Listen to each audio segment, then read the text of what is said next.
Welcome to Penrose Learning, where we make understanding easy.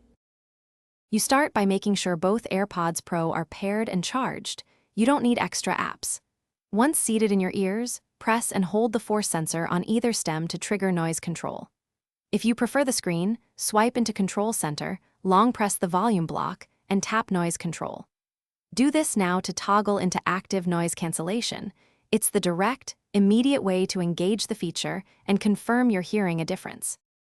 Once active, make sure the label reads Active Noise Cancellation. That confirms the toggle worked. You should perform an ear tip fit test in settings Bluetooth AirPods Pro to maximize low-frequency blocking. If you hear wind or muffled audio, try a different tip size and reinsert until the seal improves. Also, make sure your AirPods have the latest firmware installed through the paired iPhone. Updated firmware fixes ANC behavior issues. These refinements make ANC noticeably more effective.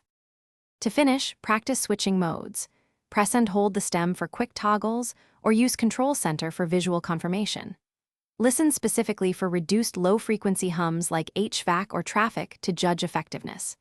If ANC doesn't engage or sounds distorted, reset the AirPods Pro. Place them in the case, hold the setup button about 15 seconds until the light flashes amber then white, repair, and retry. That reset clears most stubborn ANC faults and gets you back to proper noise cancellation. Thanks for watching. If this was helpful, leave a like and consider subscribing. See you next time.